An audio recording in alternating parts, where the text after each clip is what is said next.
Bismillahirrahmanirrahim. Assalamualaikum warahmatullahi wabarakatuh. Alhamdulillahirabbil alamin.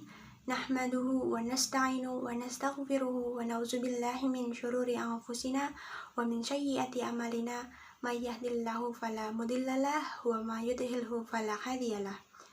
Asyhadu an la ilaha illallah wa asyhadu anna Muhammadar Rasulullah. Allahumma shalli ala sayyidina Muhammad wa ala ali sayyidina Muhammad, amma ba'du.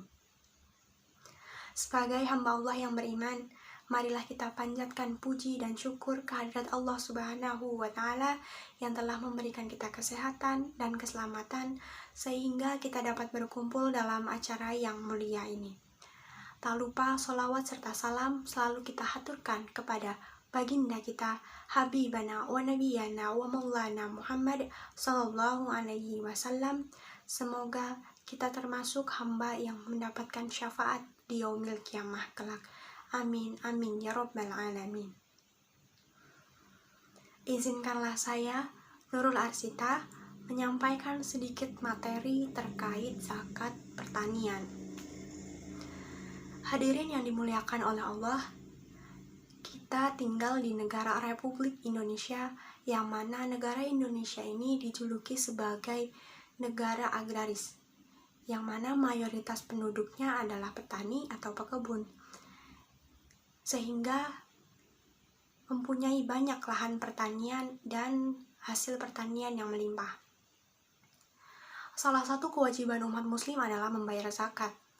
Selain daripada zakat fitrah, tentu ada yang namanya zakat mal.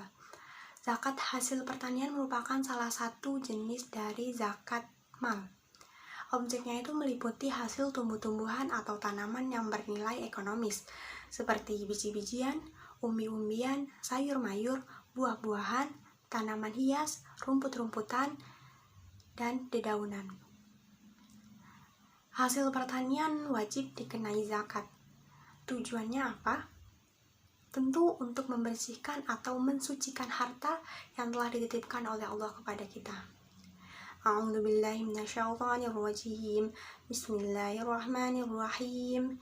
Ya ayyuhalladzina amanu anfiqu min thayyibati ma kasabatum wa mimma akhrajna lakum minal ard wa la tayammamu khabitha minhu tusfikuna walastum bi'ahidhihi ila antuh milu fih wa'lamu annallaha ghaniyyun hamid.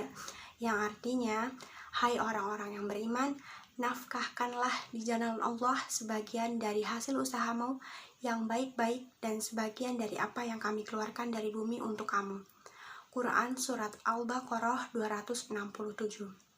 Kata sebagian itu artinya tidak semua hasil bumi itu dizakati. Dalil tersebut menunjukkan wajibnya zakat hasil pertanian yang dipanen dari muka bumi, namun tidak semua terkena zakat dan tidak semua jenis terkena zakat.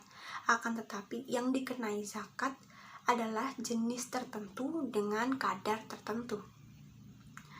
Nah, untuk hasil pertanian apa saja sih yang wajib dizakati? Hasil pertanian yang wajib dizakati itu yang pertama, para ulama sepakat bahwa hasil pertanian yang wajib dizakati itu ada 4 macam. Yang pertama ada syair atau gandum kasar, hintah atau gandum halus, kurma, dan kismis atau anggur kering. Imam Abu Hanifah berpendapat bahwa zakat hasil pertanian itu ada pada segala sesuatu yang ditanam, baik biji-bijian, buah-buahan, dan sayur-sayuran. Imam Malik dan Imam Syafi'i berpendapat bahwa zakat hasil pertanian itu ada pada tanaman yang merupakan kebutuhan pokok dan dapat disimpan. Imam Ahmad berpendapat bahwa zakat hasil pertanian itu ada pada tanaman yang dapat disimpan dan ditakar. Sedangkan Ibnu Taimiyah berpendapat bahwa zakat hasil pertanian itu ada pada tanaman yang dapat disimpan.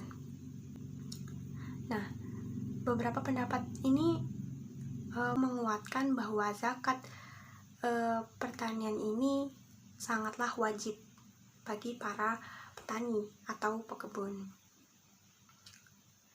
Nah, nisab dari zakat pertanian itu adalah 5 wasak. Dalil yang mendukung pendapat jumhur adalah hadis. Qala Rasulullah sallallahu alaihi wasallam walaysa fi maduna hamsi usuki shadaqah. Nabi sallallahu alaihi wasallam bersabda, tidak ada zakat bagi tanaman di bawah 5 wasak. Hadis Bukhari nomor 1405 dan Muslim nomor 979. Artinya, 1 wasak sama dengan 60 sok. 1 sok itu sama dengan 40 mud. Ukuran mud ini adalah ukuran 2 telapak tangan penuh dari pria sedang. Nah, bagaimana nisab zakat ini dikonversikan ke dalam timbangan atau kilogram? Ukuran sok itu adalah ukuran untuk takaran. Sebagian ulama menyatakan bahwa 1 sok itu kira-kira sama dengan 2,4 kg. Kemudian hasil ini dikonversikan ke dalam timbangan. Nah, anggaplah 1 sok itu sama dengan 2,4 kg.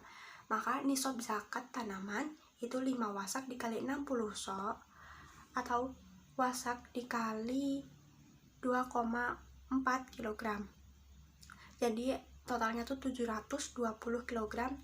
Nah, jika hasil pertanian itu melampaui 1 ton, maka sudah terkena wajib zakat. Kemudian jika hasil pertanian tidak memenuhi nisab, belum tentu tidak dikenai zakat. Jika pertanian tersebut diniatkan untuk perdagangan, maka bisa masuk dalam perhitungan zakat perdagangan. Nah, pembahasan selanjutnya itu ada kadar zakat hasil pertanian. Yang pertama, jika tanaman itu diairi dengan air hujan atau dengan air sungai tanpa ada biaya yang dikeluarkan atau bahkan tanaman tersebut tidak membutuhkan air, maka zakat itu dikenai sebesar 10%.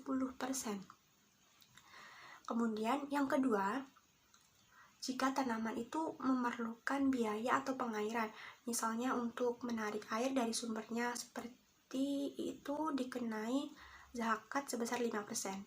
Nah, hitungan 10 dan 5% itu adalah hasil dari panen dan tidak dikurangi dengan biaya untuk menggarap lahan dan biaya operasional. Contohnya tuh hasil panen padi. Nah, diairi dengan mengeluarkan biaya sebesar 1 ton. Zakat yang dikeluarkan adalah 10% dari 1 ton. Nah, berapa? 100 kg dari hasil panen. Nah, itu adalah zakat yang wajib dikeluarkan. Dalam zakat hasil pertanian itu tidak menunggu yang namanya haul.